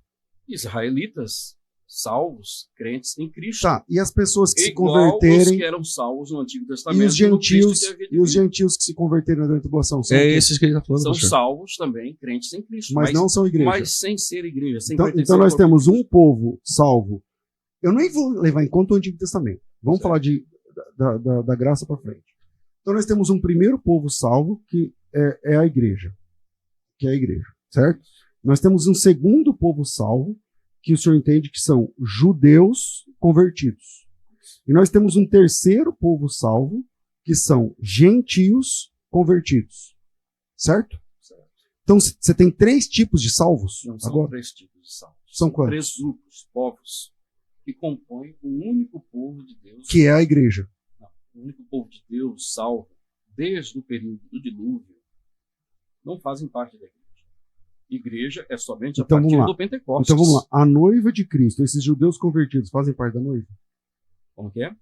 Os judeus convertidos. Hoje, sim. Tá. Lá na grande tribulação, esses judeus convertidos fazem parte da noiva? Não. Agora deixa eu explicar o Então tem outra qualidade de salvo lá no céu? Como é que funciona esse céu? São salvos nas mesmas bases em que somos hoje. Mas assim como os santos do Antigo Testamento. Tem bodas do Cordeiro para eles? Os santos do Antigo Testamento foram salvos em quais bases? Mas eles estão antes, pastor. Eles estão antes. Jesus Cristo disse assim, ó, que nós nos assentaremos com Abraão, Isaac e Jacó. Tá tudo bem. Lá no Novo Testamento, você tem o nome dos apóstolos nas portas. Lá no Novo Testamento tem 24 anciãos, representando os 12 do Antigo e os 12 do Novo. Tá tudo Mas bem. Quando a igreja encontra com os salvos do Antigo Testamento, a igreja encontra com os salvos do Antigo Testamento. Esses salvos do Antigo Testamento é a igreja? Esse problema só é para quem é pré, porque quando a igreja encontrar para nós, já acabou tudo. É para vocês que tem que resolver esse problema. Então, vamos lá. Ó, só para me concluir aqui a minha afirmação. Romanos capítulo 11, nós temos aqui o período em que os gentios são enxertados na oliveira, porque Israel foi cortado. Mas o versículo 25 fala de um período, né? Olha o que diz no versículo 25. Porque não tem Romanos 11, 25.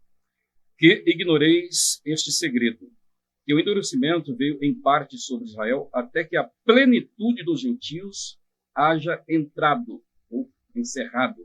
E assim todo Israel. Então preste atenção, houve um Israel que foi cortado, os gentios são enxertados. E haverá um tempo em que a plenitude dos gentios entrará, encerrará, e Israel, e aqui eu pergunto, esse Israel do verso 26 aqui, e será novamente, aqui é um Israel étnico, nacional. Não são os poucos eleitos dentro de Israel, conforme o versículo 5 e 7 vai tratar. Isso aqui fala de um período de uma conversão nacional, que ocorre após a plenitude dos gentios. E este Israel, do verso 26 aqui, eles se converterão a Cristo, mas não serão mais igreja. Ou seja, eles serão enxertados na oliveira novamente. O que é estar enxertado na oliveira? Então, primeiro, o senhor tem que arrumar um lugar para essas pessoas lá no céu com uma salvação diferente da salvação da igreja. Porque se não tem bodas do Cordeiro, se não fazem parte da noiva de Cristo, porque a noiva de Cristo é o corpo dos salvos, os salvos é a noiva de Cristo. Pastor, no Antigo Testamento, o Messias é chamado de noivo. Israel é chamado de noiva no Antigo Testamento. O senhor sabe disso. Isaías, Jeremias, Ezequiel, vez após vez, o Senhor é chamado de noivo e Israel de noiva, de esposa, de noiva, beleza. O cumprimento grande disso é a chegada de Jesus. Ele é o noivo, o noivo encarnou, o noivo chegou. Só que para fazer parte da noiva, você precisa passar pela cruz, que é a conversão. Tá tudo bem. Se o senhor está dizendo que judeus serão salvos sem ser noiva, sim, então o senhor está colocando um outro tipo de salvo lá no céu. Eu nem sei se tem céu. É céu? Não sei, eles vão ficar no céu? Porque no céu é o noivo e a noiva. O Espírito e a noiva dizem vem. Se eles não fazem parte da noiva, cadê cadê a escatologia para essas pessoas? A escatologia da salvação delas, como é que fica? A segunda questão, os gentios estão na mesma qualidade. Eles não são noiva, não tem bodas do cordeiro para eles. Não, se eles não são noivos, não tem um casamento, tá, eles são o que lá em cima? Ou lá embaixo? Como é que funciona? Está sobrando esses dois povos aqui na eternidade. Porque as promessas da salvação é para a noiva. Quando o Senhor trata Romanos capítulo 11, dizendo que vai haver uma salvação nacional, não sei o que lá, bom, não é bem isso que o texto diz. O texto diz assim, ó, todos nós que somos estudiosos da Bíblia sabemos que Romanos 11 fecha a trinca de 9, 10 e 11, que trata sobre Israel na escatologia cristã.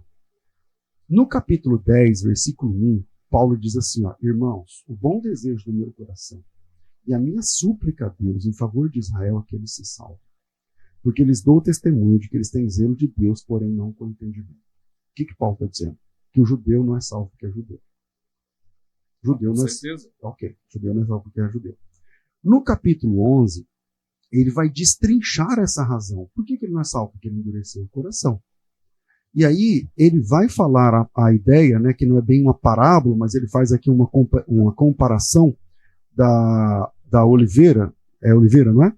Oliveira ou videira? É oliveira. Ele vai fazer uma comparação aqui da oliveira, tal, que os judeus foram quebrados para que ele vai chamar aqui de plenitude dos gentios comece, tal, não sei o que lá. E na sequência ele fala assim, sobre os judeus.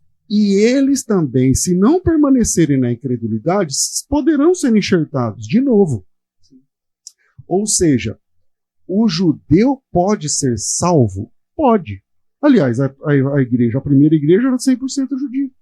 Então o judeu pode ser salvo? Pode. Como? Através do arrependimento e conversão. Sim. Quando o judeu cai de joelhos e confessa que Jesus Cristo é o Senhor, ele é a igreja. Pastor. Hoje sim, com certeza. Em qualquer momento. Agora, se o senhor disser que não é igreja, tá bom, me apresenta um texto onde um judeu se converte e há um céu diferente para ele, que não é a noiva. Uma escatologia diferente. Então, se não existe, se existe um céu só e uma escatologia de salvo só, é porque existe um povo só, meu Deus do céu. Senão, como é que eles vão fazer lá em cima, no céu? A partir do momento que você afirma que existe um povo só, isso abrange todos os santos do Antigo Testamento. Isso. Certo? Uhum. E a questão é, o tempo todo você está argumentando que, naturalmente, há necessidade de que façam parte da noiva e sejam igreja. Uhum. Mas você acabou de dizer há pouco tempo atrás que os santos do Antigo Testamento não eram igreja. Eu disse que não tem essa terminologia no Antigo Testamento, são línguas mas diferentes, não é pastor. Nem questão de terminologia. No Antigo Testamento você tem kahal, lá no hebraico. Sim. No Novo Testamento você tem eclesia, que o pessoal fala eclésia. São línguas diferentes. São línguas diferentes. Okay. Mas o sentido, o que é o kahal do hebraico? Se não aquele ajuntamento lá fora. O que é eclesia do grego? Se não um ajuntamento lá fora. Agora, o senhor não quer que a palavra igreja, que é uma palavra de língua grega, apareça no Antigo Testamento, não é verdade? Eu não tenho problema com esse Então, o que eu estou dizendo aqui, no Antigo Testamento não aparece a palavra igreja, é o povo de Deus, que é chamado de noiva, inclusive, que é chamado de esposo, conforme eu falei há minutos atrás. No Novo Testamento, o nome é a igreja. O que eu estou defendendo aqui, existe um povo salvo. Existe um povo salvo. Não tem três tipos de salvo, não, pastor. Eu não defendo isso. É um único Salvador, que salva todo mundo. É um único Salvador, uma única salvação. Sem sombra de dúvidas. Único Salvador, uma única salvação, um único grupo de salvos. A questão é o fato de... Você sabe que Carral, na Septuaginta, é traduzido por eclésia em diversas vezes. Né? Uhum. E, assim, eclésia ou igreja, por dizermos, não significa simplesmente ajuntamento. No Novo Testamento, o termo eclésia, que até então era considerado simplesmente como ajuntamento, ele ganha uma conotação teológica a partir de Paulo especificamente. Não é um mero ajuntamento. É a partir de Jesus em Mateus 16 já. É o corpo de Cristo. Então, ainda que nós temos uma eclésia no Antigo Testamento, salvos com base em Cristo que viria, né? A igreja, como corpo de Cristo, só veio a existir a partir da morte, ressurreição e ascensão de Cristo. Como eclesia, sim.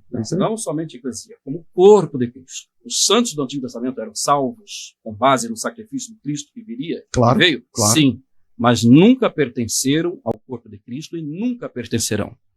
Ainda que os termos eclésia possam ser atribuídos a eles. Agora, o que o senhor faz com o texto que Jesus disse que virá Abraão, Isaac, Jacó e sentará com a mesa com a gente? Eu quero pegar um texto aqui, né, uma vez que você parece que tem dificuldade de entender, e assim como no passado houve salvos sem pertencer à igreja, no futuro, após o arrebatamento, também pode haver salvos sem pertencer à igreja. Pastor, a pergunta que eu te faço é o seguinte... Eu não estou com dificuldade de entender. Não, momento. Mas em toda a sua discussão, sua fala, você está dizendo que se tem judeu salvo, se tem gentil salvo, é a igreja. E nem sempre foi assim. Então vamos lá. Eu disse que no Antigo Testamento não aparece igreja, embora tenha pessoas salvas. Elas são salvas por causa de Cristo. Certo. Ponto. Não vai aparecer a palavra igreja, porque nós estamos falando de idiomas diferentes. Quando o senhor trouxe a Septuaginta, é verdade, lá na Septuaginta, a palavra kahal verte como eclesia, que inclusive é a mesma palavra da igreja. Certo. Lá no Antigo Testamento, então. Pela Septuaginta, o Antigo Testamento inclusive tem igreja. O que eu estou falando é que o termo eclesia vai aparecer no Novo Testamento. Eu não estou dificultando para entender. Sim, mas só que eclesia no Novo Testamento, quando se atribui à igreja, não é um mero ajuntamento. É o corpo de Cristo. Eu disse isso, que é um mero ajuntamento. Mas é dado, enfim.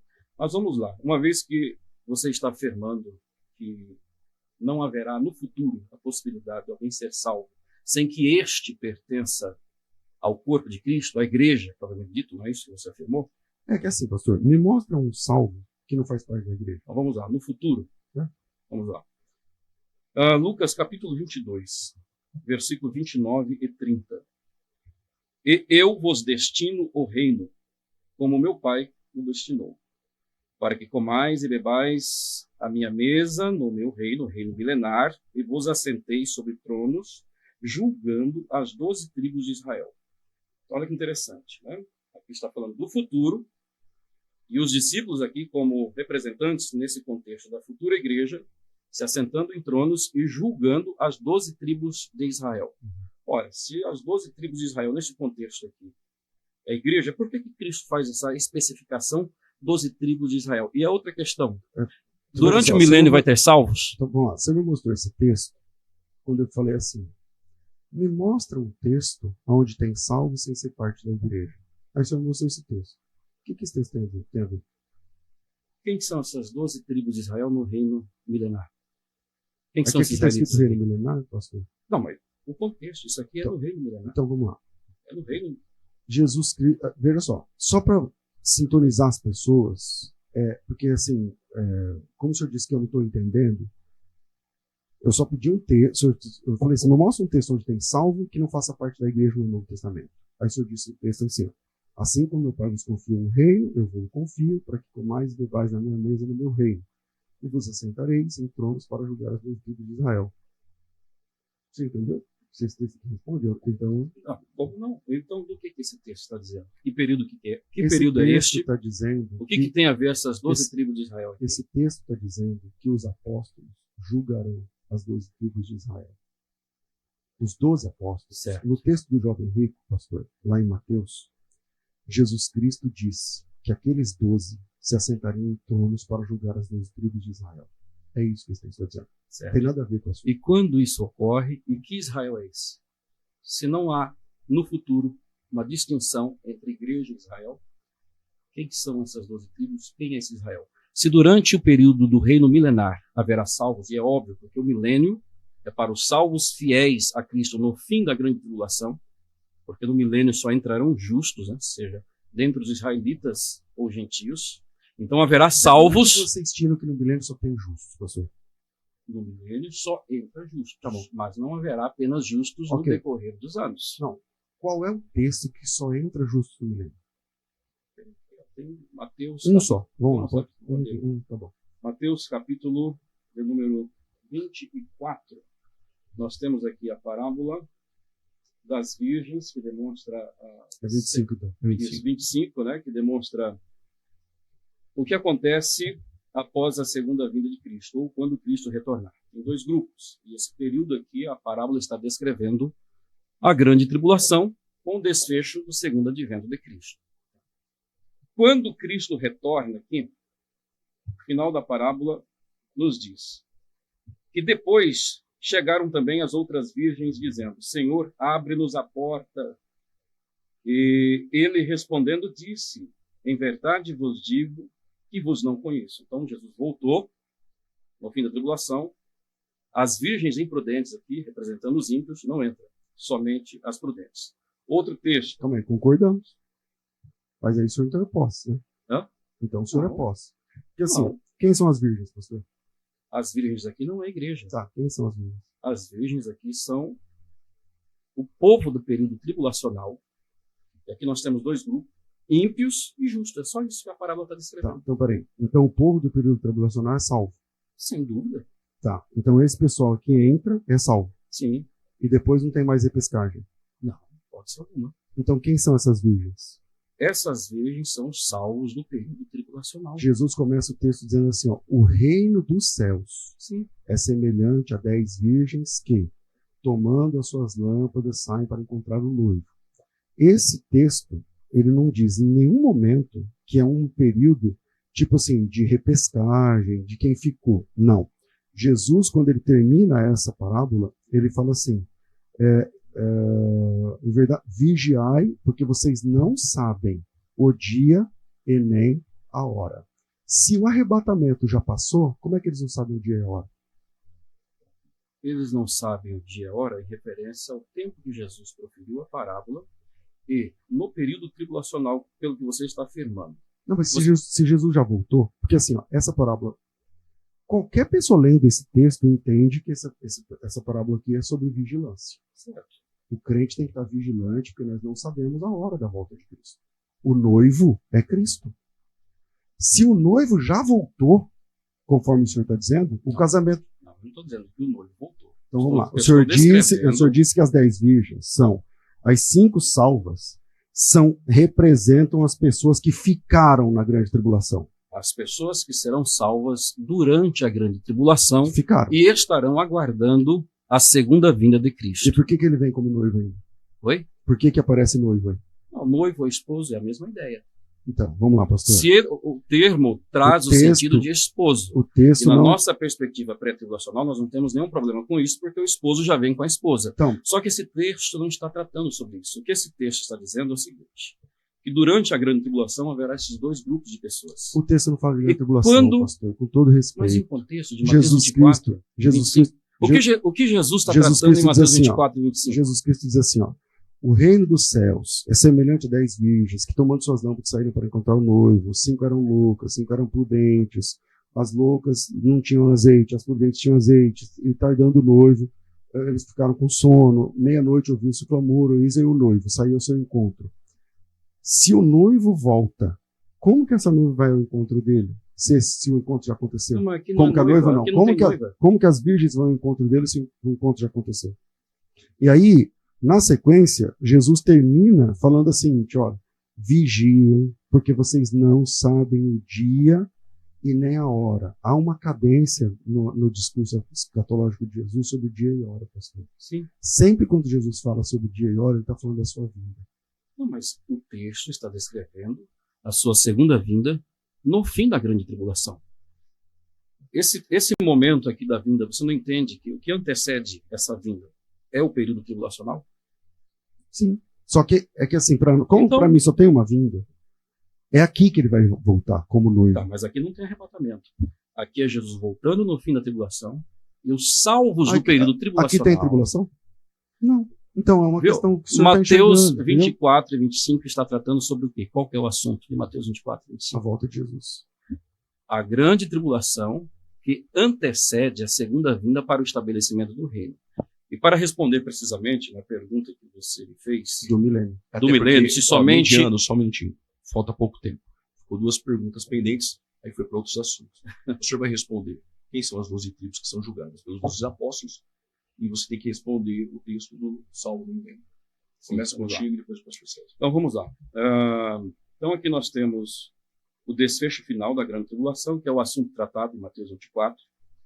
E agora Jesus está usando parábolas para explicar, ilustrar melhor o que acontecerá no momento em que ele retornar em glória no fim da tribulação, a fim de estabelecer o reino.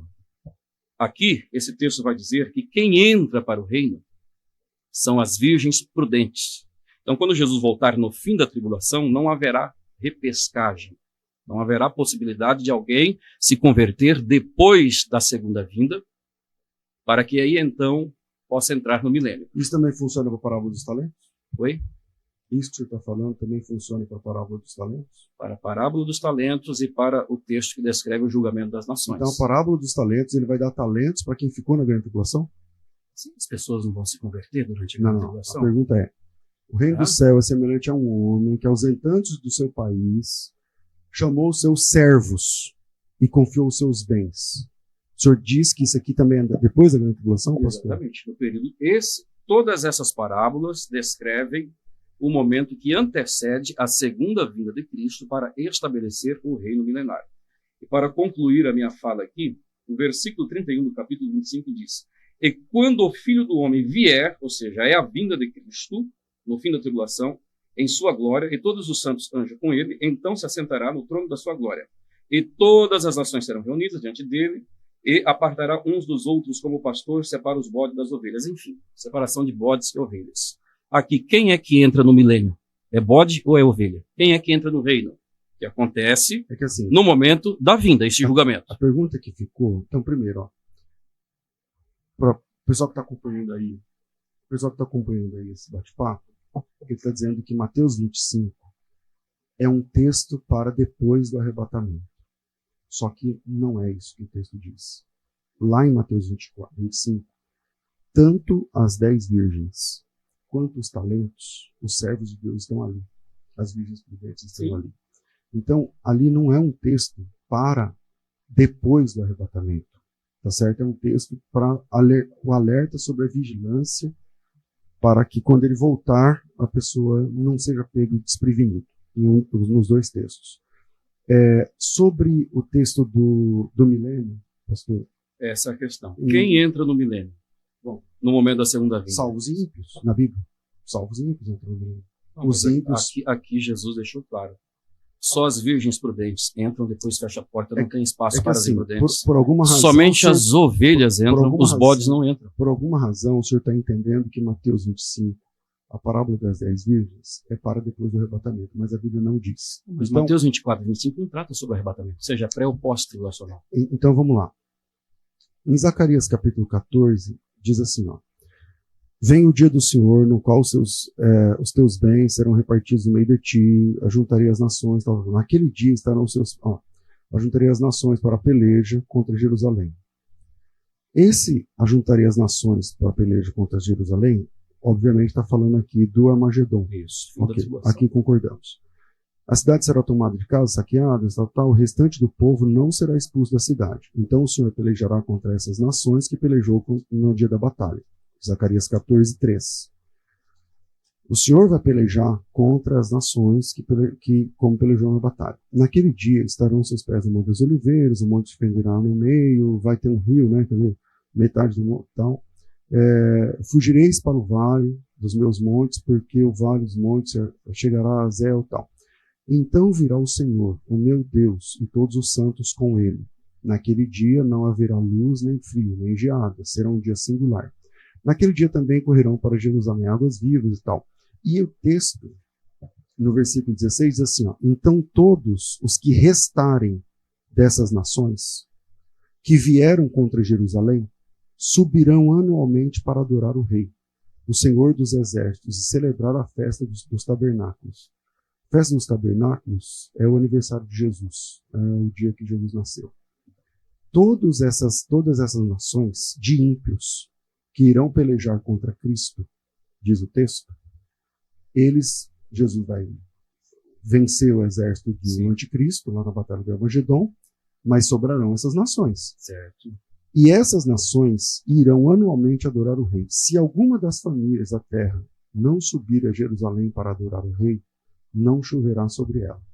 Se a família dos egípcios não subir para participar, cairá sobre eles uma praga com que o Senhor ferirá. Essas pessoas não são salvas. Elas não são salvas, elas serão regidas pelo Senhor e pela igreja, portanto, elas entrarão no milênio, sim, para receber o governo de Cristo. Porque combina com a promessa de Jesus, a igreja, no capítulo 2 de Apocalipse, versículo 26, ele fala assim: ao que vencer, regerá as nações com vara de ferro e as despedaçará. Quem são essas nações regidas com vara de ferro no milênio, pastor? Pastor, nações... só para mim, estou mediano, não posso interferir. Mas aí é no... Nossa, muito. Mas isso aí é no milênio? Pastor, eu não sei se o senhor está falando da visão pré, pastor. É porque, não sei se o senhor esqueceu, o senhor disse que o senhor não tem milênio. Já é novo céu e nova terra. Não. Destruição da terra. Não disse isso. Você diz assim, ó, o novo céu e a nova terra é milênio? Eu falei, é. Ah, entendi. Então, tá. Então, ok. tá, tem o milênio e é o novo céu e a nova terra. Isso. Então tá. Ok. Então vamos lá. Só para fechar aqui a pergunta, Apocalipse 2, 26 fala assim, ó: ao que vencer e guardar o seu fim essas palavras, darei autoridade sobre as nações, com vara de ferro as regerá, quebrando. Tá, isso aqui é no milênio. Ok. Não pode ser outro Sem milênio. nenhum problema. Ok, Eu não tenho nenhum problema com esse texto de que haverá ímpios durante o milênio. então mudou. Calma, vamos lá.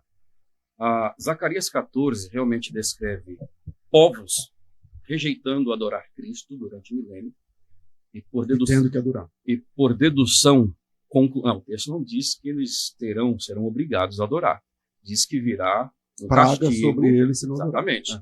Aliás, o versículo na sequência aqui, 19, fala que haverá castigo. Olha o que diz aqui. É praga. Na sequência. E será o castigo dos egípcios e o castigo de todas as nações que não subirem a celebrar a festa das cabanas. Leu 18. Leu 18. 18. A família dos egípcios. Egípcios que não subir, nem virá sobre eles a praga. Então, isso está dizendo que quem não sobe virá a praga. São ímpios. São ímpios, sem problema. Isso. Sem Estão problema. no milênio. No milênio, exatamente. Era isso. Pronto, que é. Não, porque assim, o senhor disse Então, que os ímpios não entrariam no não milênio. A pergunta do pastor César Sim. no milênio, que ficou aquela pergunta pendente de mostrar um texto que entrará justo. O senhor apresentou as Certo. ovelhas ali de Mateus 25. Aí o pastor César Não, perguntou. calma aí, ele disse que os ímpios não entrariam no milênio. Sim, Isso, é isso deixa mesmo, eu senhor. concluir. Não, é isso que ele Só no final que ia ter Isso. ímpios. Ele cria assim. Eu creio Agora nisso. quem são esses ímpios? Agora eu vou explicar. Ele quem disse que são não esses entra, ímpios. mas se torna dentro. Olha que interessante aqui. O versículo 16 diz que haverá o restante das nações. Né? Quem é esse restante das nações que naturalmente estão no milênio? O restante das nações, São- quem sobrou? São ímpios que entrarão? Não. Por quê? Mateus capítulo 25, a parábola das virgens deixa claro que só entra no reino, no momento em que Cristo retornar, no fim da tribulação, as virgens prudentes, que ali é uma representação dos salvos do período tribulacional. Mateus 24, verso 31 em diante, que é o momento do julgamento das nações, mais uma vez, Jesus vai deixar claro que só entra no reino as ovelhas, que no texto ali são justos. Não são ímpios bonzinhos que ajudarão os judeus no período tribulacional. Concordo. Não, são justos. Então, assim, entrar no milênio só entra justos. O texto de Mateus 25 é muito claro, a não ser que nós venhamos contrariar as palavras de Jesus e dizer que ao invés de entrar ovelhas justos, entrarão bodes. Ou a não ser que o senhor entendeu errado. Não. Agora vamos explicar aqui. Porque assim, ó, Quem pastor, são esses ímpios, então? Então vamos lá. Só para mim concluir a minha fala. Então, assim, no milênio haverá ímpios? É óbvio. Todavia, jamais entrarão ímpios. Jesus foi claro em relação a isso. Haverá ou não haverá? Haverá porque os justos que entrarão ali, tanto dentre os judeus como dentre os gentios, eles procriarão. Não, pastor, não é isso que o texto diz. Não. O texto não diz que vai passar um tempo, eles vão ter filhos. O texto Mas diz assim, durante o milênio, essas pessoas que viverão uma vida normal, conforme foi prometido em dezenas de textos para Israel. Porque o reino milenar, primariamente, é tem uma para vida Israel, normal. Tem uma vida normal. em corpo natural, Isso. o que é um problema para o Não há pós-tribulacionismo. Né? problema nenhum, por quê? É. Porque se a igreja é arrebatada no fim da grande tribulação, Uhum. todos os salvos, sejam judeus ou gentios, Estão com o corpo glorificado. corpo glorificado. Uhum. Quem são os justos em corpos naturais, sem Não tem glorificação? Não tem, é que na sua cabeça Viu? são justos. Para o pastor Como César é só Como os que essas ímpios. pessoas... Mateus 25, 31, Então, são os pastor. justos, são as ovelhas. Então, pastor, vamos lá. Por alguma razão, o senhor quer trazer Mateus 25, que não trata do milênio, aqui. Eu li o texto e o senhor foi concordando ponto por ponto. Posso fazer isso novamente. Não, sem problema, não tenho. Quando dificuldade Jesus com isso. volta, vai ter a batalha do Armagedon. Zacarias 14, no comecinho. A batalha do Armagedon consiste em nações preparadas para a batalha contra Cristo. Vamos lá. Ajuntarei todas as nações para a peleja contra Jerusalém, a cidade será tomada, casas serão saqueadas, metade da cidade irá por exílio, mas o restante do povo não será expulso da cidade, o Senhor sairá e pelejará contra essas nações. Quando é que o Senhor pelejará contra essas nações? No Armagedon. Não tem saída. Isso aqui é o Armagedon. Eu concordo com isso. Ok, então vamos até onde concordamos. Naquele dia os pés do Senhor estará sobre outras oliveiras, a fendei dois, não sei o quê. Eu estou indo porque acho que isso aqui todo mundo conhece. Tá? O Senhor será rei sobre toda a terra. E naquele dia, um só será o Senhor, e esse será o seu nome. E aí, nesse Senhor que vai ser rei, ele vai ter que reinar sobre isso aqui. Ó. Então, todos os povos que restarem das nações que vieram contra Jerusalém subirão anualmente para adorar o rei. Essas pessoas são salvas? Não. Não, exatamente. O Senhor dos exércitos, tal. Então, esses ímpios não procriaram durante o milênio para se tornarem ímpios no meio do caminho. Eles eram ímpios. E sobraram. E não foram destruídos na Armagedon e vão ser regidos por Cristo e pela igreja. Só concluindo. Isso combina exatamente com o que Jesus promete em Apocalipse 2,26.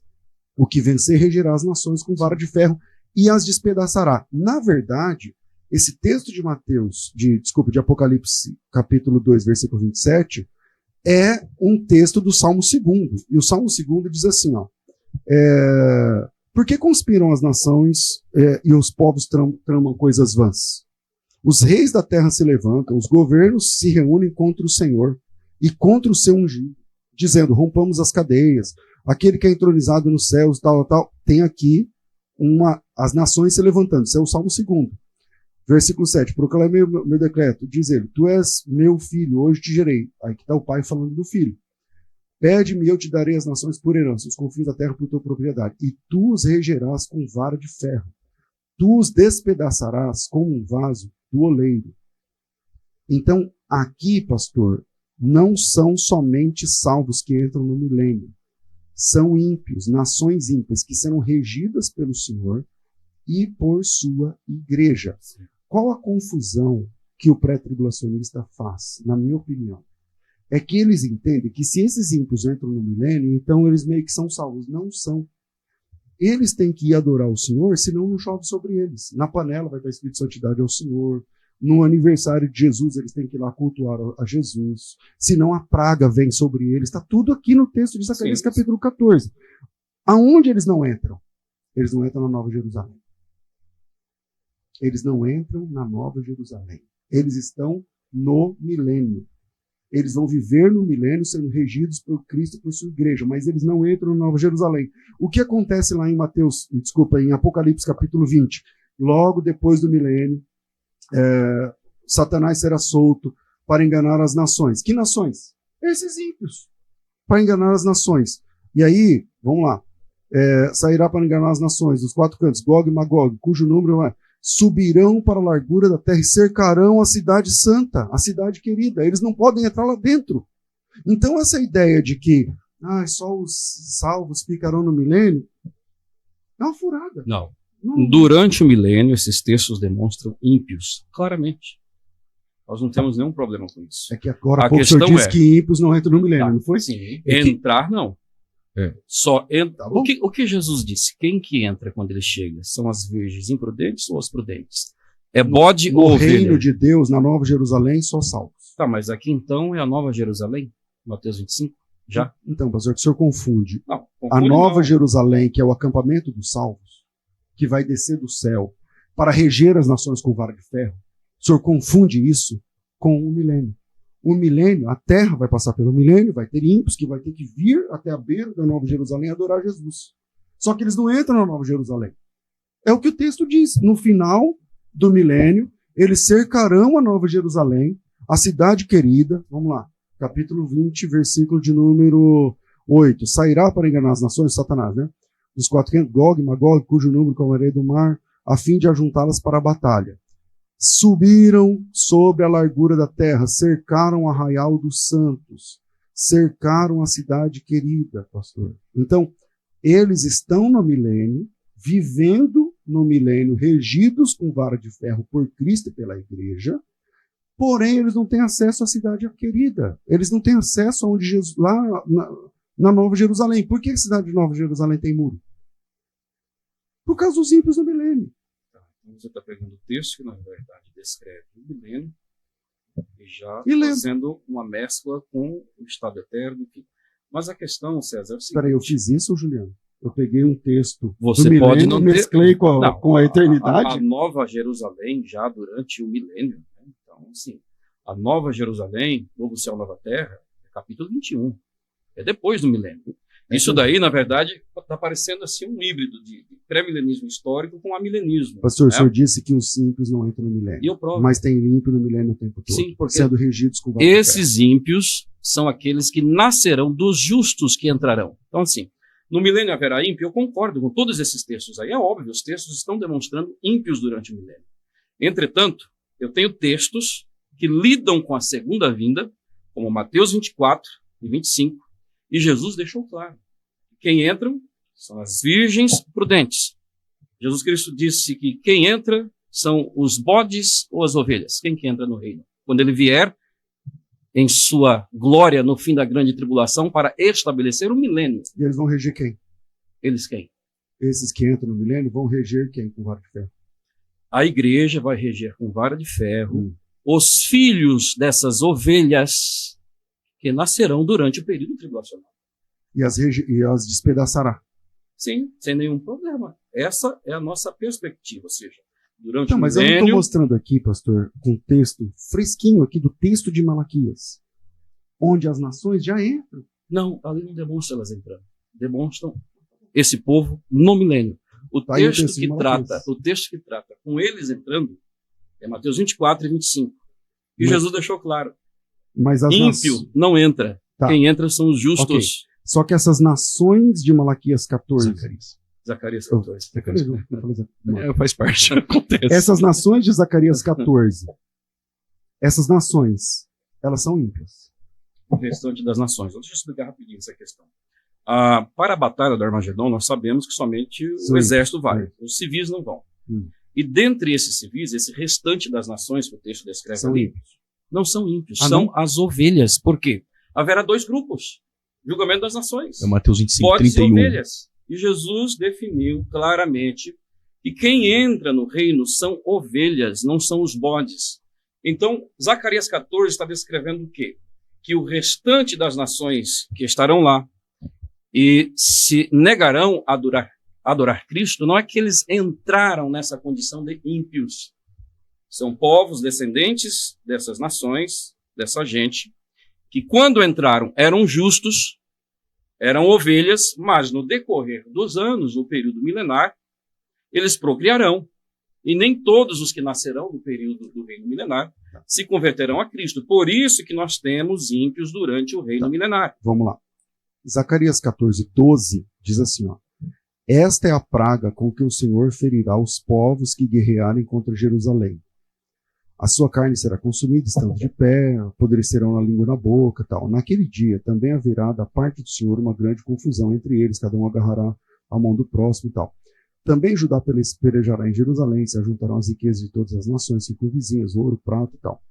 Como esta praga, assim será a praga dos cavalos, dos mulos, dos camelos, dos jumentos, todos os animais daquelas nações. E todos os que sobrarem dessas nações, que vierem contra Jerusalém, subirão anualmente para adorar o rei. Esses são salvos? Os que sobrarem dessas nações que guerrearam contra Jerusalém, Uhum. e esses que guerrearem Uhum. serão destruídos, que é o que o verso 12 aponta. Entretanto, como eu disse, haverá os civis, e desses civis cujos exércitos, desses civis, Ímpios. há dois grupos, que é o que nós encontramos em Mateus 25, bodes e ovelhas. Quem entra no milênio? Está lá. Em Então, Mateus pastor, 25, mas vamos são lá. as ovelhas, Vamos lá. os justos. Ó, o Zacarias 14,16, na sequência do texto, fala assim, ó. Então todos os que sobrarem dessas nações que vieram contra Jerusalém, essas nações que vieram contra Sim. Jerusalém são ímpios. E sobrarão pessoas. Essas pessoas subirão anualmente para adorar o rei, pastor. Exatamente. O Senhor dos Exércitos e tal. Se alguma família não subir, não chove sobre elas, vem praga sobre Sim. elas. O senhor acha que essas pessoas são salvas ou são perdidas? Essas pessoas que adorarão, salvas. Os que se recusarão a adorar, perdidos. Entretanto, aqui está falando do restante, dos que sobrarem dessas nações. A discussão nossa não é se haverá ímpio. É óbvio, esses textos estão descrevendo ímpios no período milenar.